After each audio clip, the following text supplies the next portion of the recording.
Hello, good evening everyone. Welcome to dream MPSC. आज आपल्याला 5-5-5 दिवसांचा आपल्या येणाऱ्या कंबाईन एक्झामसाठी प्लॅन पाहायचा आहे. आता या प्लॅनमध्ये आपल्याला नेमका कशा प्रकारे स्टडी करायचा आहे, त्याचसोबत हे 5-5-5 दिवस कशा प्रकारे डिस्ट्रीब्यूट केलेले आहेत, हे सगळं काही तुम्हाला या व्हिडिओमध्ये कळणार आहे.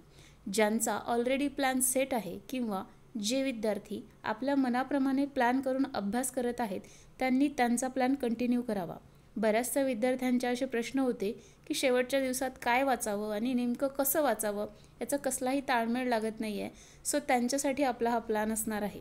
ज्यांना ज्यांना या प्लॅनच्या प्रमाणे वागायचं असेल ते विद्यार्थी या प्लॅनप्रमाणे जर का अभ्यास करतील तर नक्कीच तुम्हाला तुमच्या या येणाऱ्या 15 दिवसांचं जे काही आउटपुट आहे ते खूप चांगलं मिळेल. आणि म्हणूनच हा प्लॅन जो आहे तो तुम्ही एकदा पूर्ण पहा, त्यानंतर ठरवा की यानुसार तुम्हाला स्टडी करायचा आहे किंवा नाही. तर पहा, ही तुम्हाला एक शेवटची संधी आहे. आता शेवटची संधी असं मी का म्हटलं आहे, राज्यसेवा पूर्व परीक्षा आहे ती झालेली आहे आणि मग बऱ्याचशा विद्यार्थ्यांचा पेपर चांगला गेला किंवा चांगला गेला असेल हा त्यांचा. जर का पेपर चांगला गेलेला असेल तर त्यांनी मेन्सची स्टडी करावी आणि जर गेला नसेल तर तुम्ही मात्र कंबाईनच्या प्रीवरती कॉन्सन्ट्रेट करायला पाहिजे. किंवा ज्या विद्यार्थ्यांचं कंबाईन परीक्षा हेच जर का ध्येय असेल तर त्या विद्यार्थ्यांनी तरी या प्लॅनप्रमाणे जर का तुम्ही अभ्यास केला तर तुम्हाला फायदा होईल. आता उरलेले आहेत फक्त 15 दिवस आणि आपल्याला एक एक सेकंड महत्त्वाचा आहे या 15 दिवसातला. वर्षभरापासून आपण आपल्या या परीक्षेची तयारी करत आहोत. तुमचा अभ्यास खूप झालेला आहे, परंतु या 15 दिवसात अशी सिच्युएशन निर्माण होते की नेमकं आपण वाचलेलं आहे की नाही हेच आपल्याला कळत नाही. आणि मग या 15 दिवसांमध्ये कशा प्रकारे तुम्ही वाचायला पाहिजे किंवा कशा प्रकारे तुमचा अभ्यास असायला पाहिजे याची एक जर का स्ट्रॅटेजी तुमच्याकडे असेल तर तुमचा जो काही ट्रॅक आहे तो लाईनवर तुम्ही राहाल, त्या ट्रॅकवरती तुम्ही राहाल आणि तुमचा जो काही अभ्यास आहे तो चांगला होईल. किंवा झालेल्या अभ्यासाची रिव्हिजनसुद्धा या प्लॅननुसार होईल. तुमची इथे रिव्हिजनसुद्धा या प्लॅनमुळे होणार आहे. तुमचा परीक्षांचा म्हणजेच पेपर सोडवण्याचा सरावसुद्धा या प्लॅननुसार होणार आहे. त्याचसोबत तुम्हाला काय येत नाही ह्या सगळ्या गोष्टी तुम्हाला या प्लॅनमध्ये कळणार आहेत. तर व्हिडिओला आपण सुरुवात करूया. शेवटपर्यंत पहा, तुम्हाला याचा नक्की फायदा होईल. आता पहा, पहिले 5 दिवस 5-5-5 असा 3 दिवसांचा तुम्हाला 3 आठवडे म्हणा किंवा 5 दिवसांचा 5 दिवसांचा 1 असे 3 टप्पे तुम्हाला करायचे आहेत. तर पहिल्या दिवशी काय करायचं आहे म्हणजे उद्यापासून तुम्हाला प्लॅन्सची सुरुवात करायची आहे. तर उद्यापासून तुम्हाला काय करायचं आहे, 2013 आणि 2014 हा जो पेपर आहे तो तुम्हाला सोडवायचा आहे. टाईम लावून सोडवण्याचा ट्राय केला तर खूप छान, पण जर का होत नसेल, शक्य होत नसेल तर 1.5 तासामध्ये किमान तुमचा 2013चा पेपर आणि 1.5 तासामध्ये तुमचा 2014चा पेपर झाला पाहिजे. मग आता हा पेपर नुसतं सोडवायचाच का, तर नाही. हा पेपर सोडवताना तुम्ही आधीसुद्धा जर का सोडवलेला असेल तर तुम्हाला तो लक्षात येईल की तुम्हाला तो सोडवायला आता सोपा जाईल. मग यावेळी तुम्हाला काय करायचं आहे, समजा तुम्हाला एखादा मुद्दा त्यामधला आठवला नाही किंवा तो प्रश्न वाचून तो मुद्दा आपला वाचायचा राहिलेला आहे, हे जर का तुमच्या लक्षात आलं असेल तर सोबत एक वही ठेवायची आहे आणि 2013 यामध्ये मला या विषयातलं हा टॉपिक आला नाही अशा प्रकारे तुम्हाला लिहून काढायचं आहे. फक्त एवढंच तुम्हाला तेव्हा करायचं आहे. पेपर सॉल्व करायचा आणि राहिलेला जो टॉपिक आहे जो तुमचा झालेला नाही आहे तो तुम्ही लिहून काढायचा आहे. तसंच तुम्हाला 2014च्या बाबतीत करायचं आहे, 15, 16, 17, 18 आणि 19च्या बाबतीतसुद्धा करायचं आहे. मग आता 2 पेपर सोडवताना तुमचे 3 तास जातील. मग उरलेल्या वेळात काय करायचं आहे, तर उरलेल्या वेळात तुम्हाला तुमचा करंटचा अभ्यास करायचा आहे. त्याचसोबत तुम्हाला गणितची प्रॅक्टिस करायची आहे. आणि जर का तुमच्याकडे आणखी वेळ शिल्लक असेल, जर का तुम्ही 1-1, 2-2 तास या विषयांसाठी देणार असाल तर मग उरलेल्या वेळात तुम्ही तुमचे राहिलेले टॉपिक जे आहेत जे तुम्ही लिहून काढले ते सुद्धा कंटिन्यू करू शकता. परंतु इतकं जर नाही झालं तर तुम्ही जर 2 पेपर सॉल्व केले आणि त्याचसोबत जर का गणित आणि करंट अफेअर्सची प्रॅक्टिस केली या 5 दिवसांमध्ये तर तुमचा जो काही आउटपुट आहे ते तुम्हाला लक्षात येईल की आधी वर्षभर केलेल्या अभ्यासापेक्षा या शेवटच्या दिवसांमध्ये तुमचा जो काही अभ्यास होत आहे तो खूप चांगला होईल. असंच तुम्हाला डे 2ला करायचं आहे, डे 3ला सुद्धा करायचं आहे आणि आपले 2019 या दिवशीसुद्धा करायचं आहे. मग 1-2 दिवस तुमचा जर का आता इथे 4च दिवस आपण ठेवलेले आहेत असं का, तर मग पहा, आपण आपलं रोजचं जे लाईफ आहे, जनरली मी लेडीजच्या बाबतीत जास्त बोलते कारण मी एक मॅरिड असल्यामुळे त्यांची सिच्युएशन काय आहे लक्षात येते. मग एखादा दिवस मागे पुढे होतोच. 5 दिवसांचा आपण टप्पा केलेला आहे आणि या 5 दिवसांमध्ये तुम्हाला 2013 ते 2019चे पूर्व परीक्षेचे परीक्षेचे पेपर सोडवायचे आहेत. मग तुम्ही रोज एक पेपर सोडवा किंवा रोज जास्तीत जास्त 2 पेपर सोडवा. 2पेक्षा जास्त पेपर सोडवू नका. आता हे पेपर सोडवताना जर का तुमच्याकडे 1-2 दिवस शिल्लक राहिले तर मग या दिवसांमध्ये तुम्ही जे टॉपिक काढलेले आहेत वहीमध्ये इयर वाईज ते टॉपिक तुम्हाला वाचायचे आहेत. त्याचसोबत करंट अफेअर्स आणि गणितचा अभ्याससुद्धा करायचा आहे. हे झालं पहिल्या 5 दिवसांमध्ये तुम्हाला एवढं करायचं आहे. मग त्यानंतर आहेत दुसरे 5 दिवस. ओके, आता आपण जसं सांगितलं की आपण टॉपिक वेगळे काढलेले आहेत. काही जण ते वाचायला सुरुवातसुद्धा करतील. वेळ असणारच आहे. ज्यांच्याकडे वेळ आहे त्यांनी करा आणि ज्यांच्याकडे वेळ नाही आहे त्यांनी तेवढं जरी 5 दिवसात केलं तरी ते मोर दॅन सफिशियंट आहे. मग आता या उरलेल्या 5 दिवसात काय करायचं आहे तर इथंसुद्धा आपल्याला इयर वाईजच जायचं आहे. मग 2013मधले आणि 14मधले जे काही आपले टॉपिक काढलेले आहेत राहिलेले आहेत ते चांगल्या प्रकारे वाचून काढायचं आहे.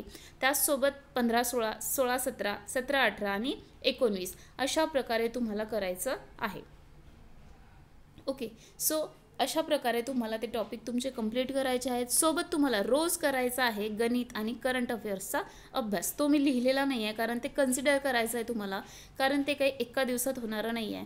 जे प्रश्न आलेले आहेत पेपर सोडवताना तुमच्या तेही लक्षात येईल की कोणते प्रश्न आलेले आहेत. सो ते टॉपिक तुम्ही कंटिन्यू करायचे आहेत. वारंवार प्रश्न रिपीट होतात म्हणण्यापेक्षा टॉपिक तर नक्कीच रिपीट होतात. आयोगाचे आवडते टॉपिक जे आहेत ते तुम्हाला करायचेच आहेत. आणि मग यासोबत तुम्ही जे गणिताची प्रॅक्टिस करत आहात त्यामध्ये सुद्धा आयोगाच्या आवडत्या टॉपिकवरची प्रॅक्टिस जर का केली तर त्याचा नक्की फायदा होईल. करंट अफेअर्सच्या बाबतीत बोलणार नाही कारण करंट अफेअर्स मात्र वास्ट आहे. कारण 1 वर्षाचा हा पूर्ण पिरियड आणि आधीचं सगळं असं करंट अफेअर्स तुम्हाला वाचायचं आहे. ज्या न्यूज जास्त हायलाइटेड आहेत त्याच्यावरती प्रश्न राज्यसेवा पूर्व परीक्षेमध्ये आलेले नाहीत त्या टॉपिकवरती प्रश्न हे कंबाईन पूर्व परीक्षेमध्ये येण्याची दाट शक्यता आहे. सो असे सगळे टॉपिक तुम्हाला करायचेच आहेत. म्हणून मग करंट अफेअर्सचा अभ्यास आपण रोज करणार आहोत. त्याचसोबत आपला गणिताचा अभ्यास, रिझनिंगचा अभ्याससुद्धा आपल्याला रोज करायचा आहे. मग आता आपल्या 10 दिवसांमध्ये काय होणार आहे तर पहिल्या 5 दिवसांमध्ये आपण पेपर सॉल्व करणार, करंट अफेअर्सचा अभ्यास करणार. त्याचसोबत आपण न आलेले आपल्याकडे वेळ असेल तर तेवढे टॉपिक आपण वाचतसुद्धा येणार.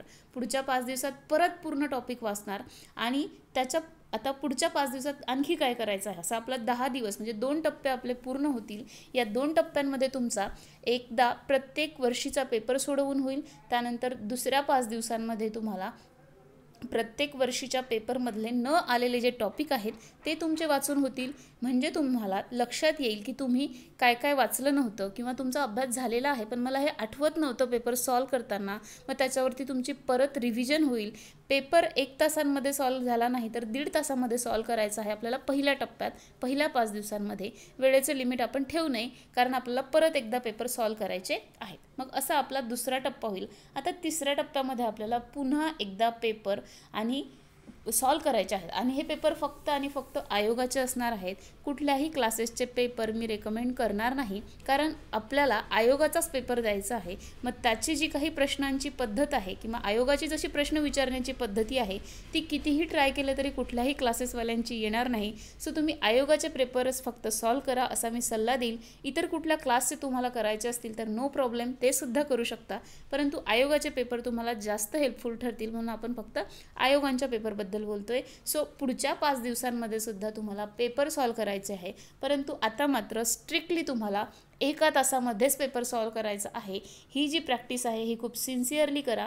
खूप काळजीपूर्वक पेपर सोडवा. आता मात्र तुम्हाला लक्षात येईल की आधी जेव्हा आपण पेपर सोडवले तेव्हा आणि आत्ता परत एकदा जेव्हा आपण पेपर सोडवत आहोत मधले 5 दिवस गेल्यानंतर तेव्हा प्रश्न सोडवताना तुमची काय क्लिअरिटी असेल, काय तुम्हाला गोंधळ होईल, ह्या सगळ्या गोष्टी ज्या आहेत त्या तुमच्या हळूहळू पहिल्या दिवशी थोडासा गोंधळ होईल, दुसऱ्या दिवशी आणखी थोडंसं इम्प्रूव्हमेंट होईल. असं करत करत तुमचं 10 तारखेपर्यंत 2019चे पूर्ण 2019 पर्यंतचे पेपर सोडवून झाले पाहिजे. आता यामुळे काय होईल तुम्हाला बघा, तुमचे न झालेले टॉपिकसुद्धा होतील.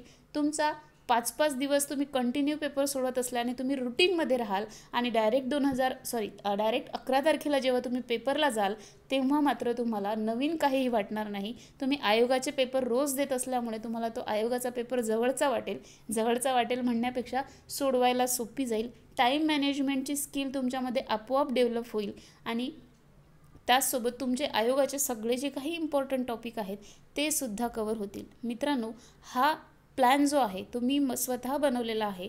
यामध्ये तुम्हाला जर का काही चेंजेस करायचे असतील तर ते तुम्ही करू शकता. हा प्लॅन वापरायचा नसेल तर इट्स अप टू यू. तुम्हाला जर का हा हेल्पफुल वाटत असेल तर ट्राय करा.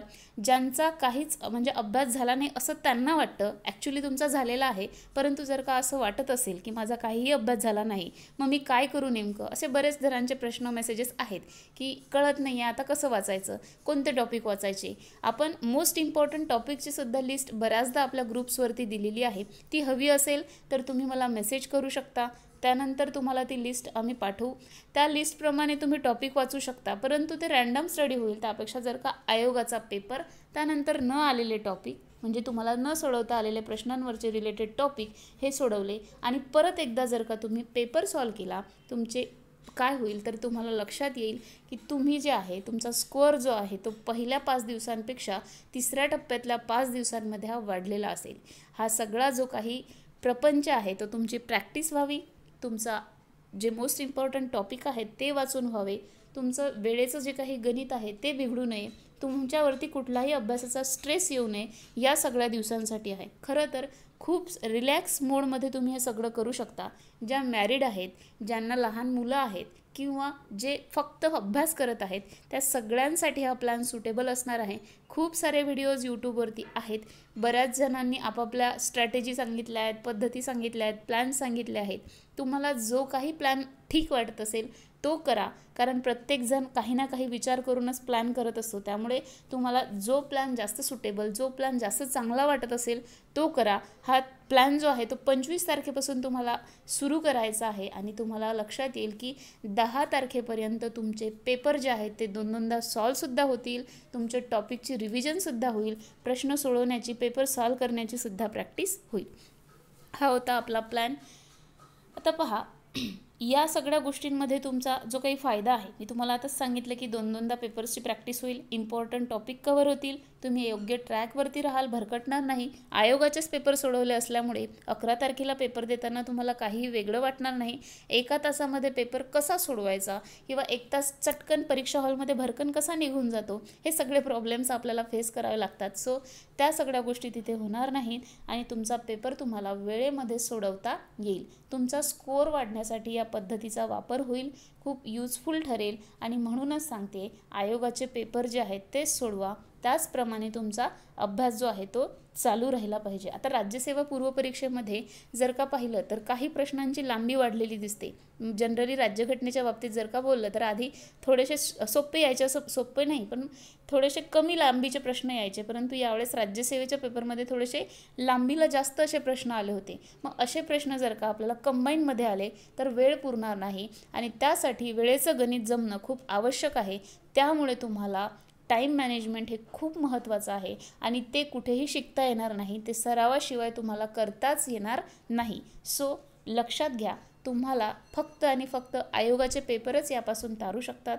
म्हणूनच सांगते की आयोगाचे पेपर फक्त ट्राय करा, जितके जास्त वेळा ते सॉल्व करून होतील, आधी केलेले असतील तरीसुद्धा पुन्हा एकदा आयोगाचे पेपरच सॉल्व करा. ओके, सो हे सगळं होतं आपल्या प्लॅनबद्दल. प्लॅन कसा वाटला हे इम्प्लिमेंट केल्यानंतर आणि आयोगाचा पेपर सॉल्व केल्यानंतर नक्की सांगा. आणि व्हिडिओ पूर्ण पाहिल्याबद्दल थँक्यू सो मच. आवडला असल्यास लाईक करा, आपल्या चॅनलवरती नवीन असाल तर सबस्क्राईब करायला विसरू नका आणि सोबतच असलेलं बेल आयकॉनसुद्धा प्रेस करा. Thank you so much for listening.